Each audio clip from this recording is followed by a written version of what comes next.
The roots of toxic niceness are based in a belief that everything is our fault, that we can never be nice enough. Hello, my love. Welcome back to Arouse for another episode, and welcome if you are new around here. My name is Sam. I am your host and personal life coach for today, and today's episode is how to get in touch with your inner bitch. These are some of my favorite takeaways from the book, Get in Touch with Your Inner Bitch by Elizabeth Hilts. So let's get into all the tea. Warning: the following presentation is intended for mature audiences. It includes stigma topics like sex, addictions, mental illness, adult dialogue, and strong language. Viewer discretion is advised.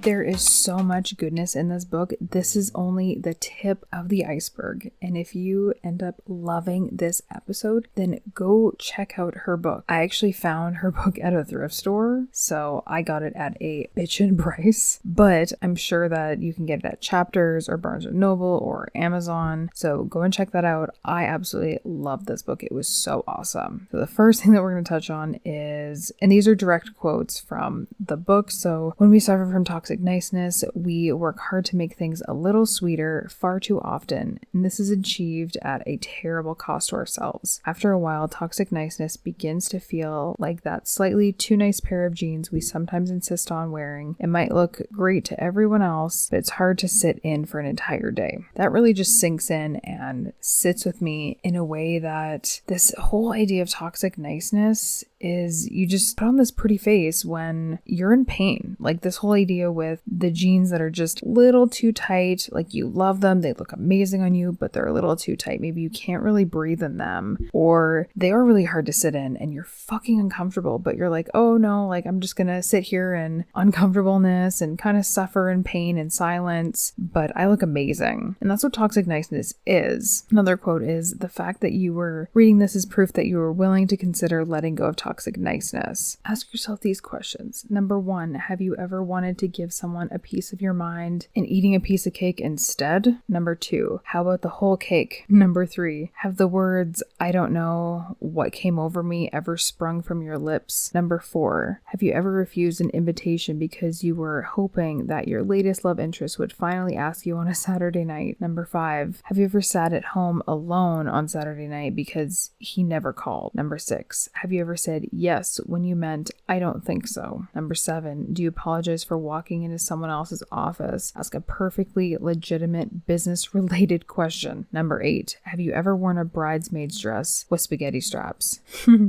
If you answered yes to any of these questions, it's a sure thing that you're using too much sugar, but not is all lost. Take toxic niceness need not be a problem anymore. And it's true. All of those things I have said yes to at some point in my life, and all of them have made me absolutely fucking miserable. Even when I was a junior bridesmaid once in my life, I did not like the color. I didn't even really like the dress that my mom and I picked out because it was kind of ugly. Or just sitting at home waiting for this guy that you like to call you or ask you out, or just being at home alone because he never called. Well, fuck that. I'm gonna go out and be with my friends or go and make plans, and I'm not gonna sit at home and wither away because you don't want me. Well, someone else there does want me. Another quote is, the roots of toxic niceness are based in a belief that everything is our fault, that we can never really be nice enough or pretty enough, or that we don't deserve anything good, which is a terrible way to live. Toxic niceness may be an effective way to get what you want if what you want is endless frustration and a nagging feeling that there's got to be something more in life. Have you ever worn a green film bridesmaid's dress with spaghetti straps that was bought about by toxic niceness? Remember, being in touch with your inner bitch means never wearing taffeta again. I don't know if bridesmaids or brides want their bridesmaids to wear taffeta. I don't know if that's still a thing or not. But if you've ever seen the movie 27 Dresses with Katherine Heigl, and some of those dresses are absolutely horrible. Even the first one that she tries on when that writer guy is taking pictures of everything, the dress itself, the design, it's okay. The color, it's like a puke fucking green. And it's like, oh my God, what a terrible terrible, terrible color. Like you just look like your vomit. So of course the bride's gonna look even more amazing, but your pictures are gonna look like shit because it looks like there's vomit next to you. Another quote is, one benefit of giving up toxic niceness is that we approach every relationship with friends, with family, and business, and in romance, sure of our status as equals. You get tired of being nice to everyone and this whole idea of toxic niceness that you do want equality in everything. I definitely do, and even with friends of mine, I will confront them about stuff so that we are equal on everything. Or if I feel like there was something that I maybe took to heart or maybe I was offended by, I immediately talked to them about it. I even did that with my friend Dan today. He said something and I did take it the wrong way, and I confronted him. I said, hey, like this kind of hurt my feelings and I want to talk about it. Like, why did you say this? Or like, did you mean to like say this? This is how I took it. Ultimately, he's like, no, I'm so sorry. I didn't mean for you to take it that way. I was meaning it in this way. And so you can get your status as equals even with your friends by not being so nice and in this idea of toxic niceness of just